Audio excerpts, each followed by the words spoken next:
Out of the ashes of the United States, a new nation arose. This nation would come to be known as Blackhawkia. Centralized in the Midwest, Blackhawkia was governed by 3 rulers. For many years, these rulers stayed in power only through the mysterious organization known as Non Plus Ultra. Headed by a man named Jason Keating, Non Plus Ultra sought to make creations the likes of which no man had seen before. The day dawned when the United States began to rebuild. The rulers, fearing defeat, felt the time was ready for Jason Keating to initiate the final project of Non Plus Ultra, Project Survivor. In this project, 3 supernatural masks were created: the masks of death, sorrow, and the most powerful of all, destruction.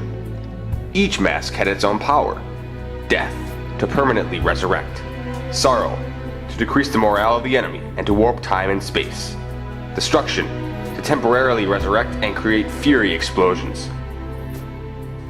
The masks drew their powers from alternate dimensions, and also from the negative traits of their wearers. Although Jason was a loyal Blackhawkian, he eventually came to realize what horrors he had created. As an intelligent man, he was naturally uncertain of the ruler's true motives. The thought of a psychopathic tyrant who wore such a terrible item was not pleasant to Jason, especially since he'd be the one responsible for such a disaster. Certain of the inevitable mistreatment of his masks, Jason fled Blackhawkia towards the headquarters of the small resistance force known as the Republic. Pursued by the Blackhawkians and surrounded by a war, Jason Keating dropped the Mask of Destruction. Although the Mask of Death and the Mask of Sorrow were safe, the most monstrous of the 3 masks was left unguarded. Jason, so close to freedom, was captured by the last remnants of the Blackhawkians on his way into the United States. Beaten and flogged, Jason was brought before the only remaining ruler, John Practimus.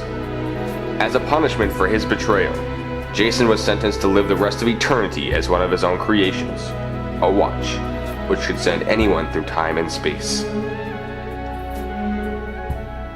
Abandoned and alone, Jason spent the next few years listening closely to the fabric of time, and what he saw would not be pleasant.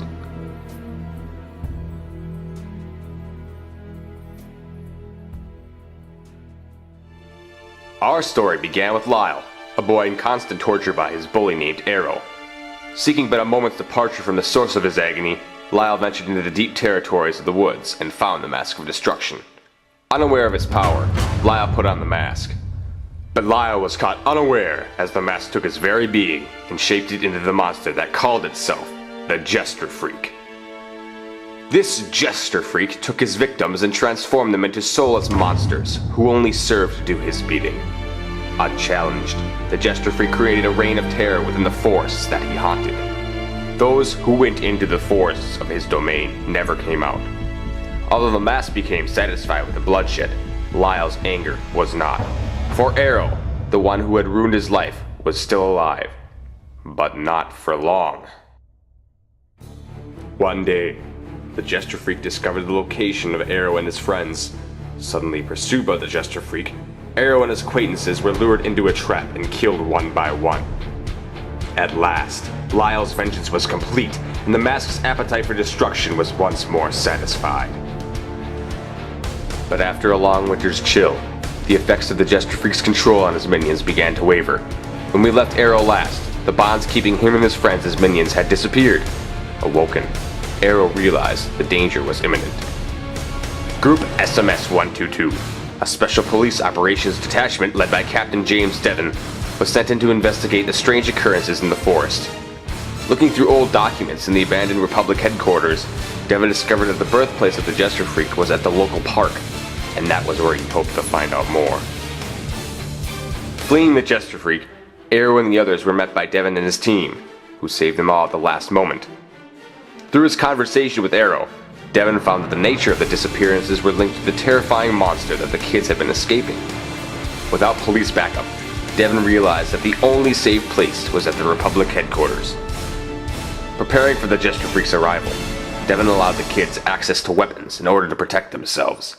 But they were no match for the Jester Freak, and eventually, the defenses of the house faltered, and in the confusion, all but Devon and Arrow were killed and turned into minions.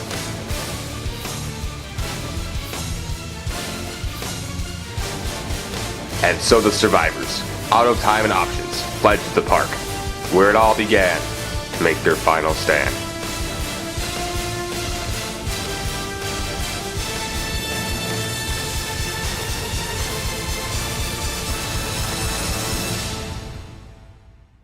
When Arrow removed the mask of destruction from Lyle's face, his body disappeared. It was finally over, at a cost. All of Arrow's friends and Devon's fellow officers lay dead.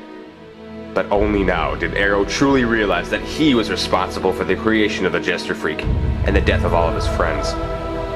In his arrogance, he allowed Lyle's hate against him to be amplified through the Mask of Destruction. And so the future remained uncertain for both of the survivors. Or so it seemed.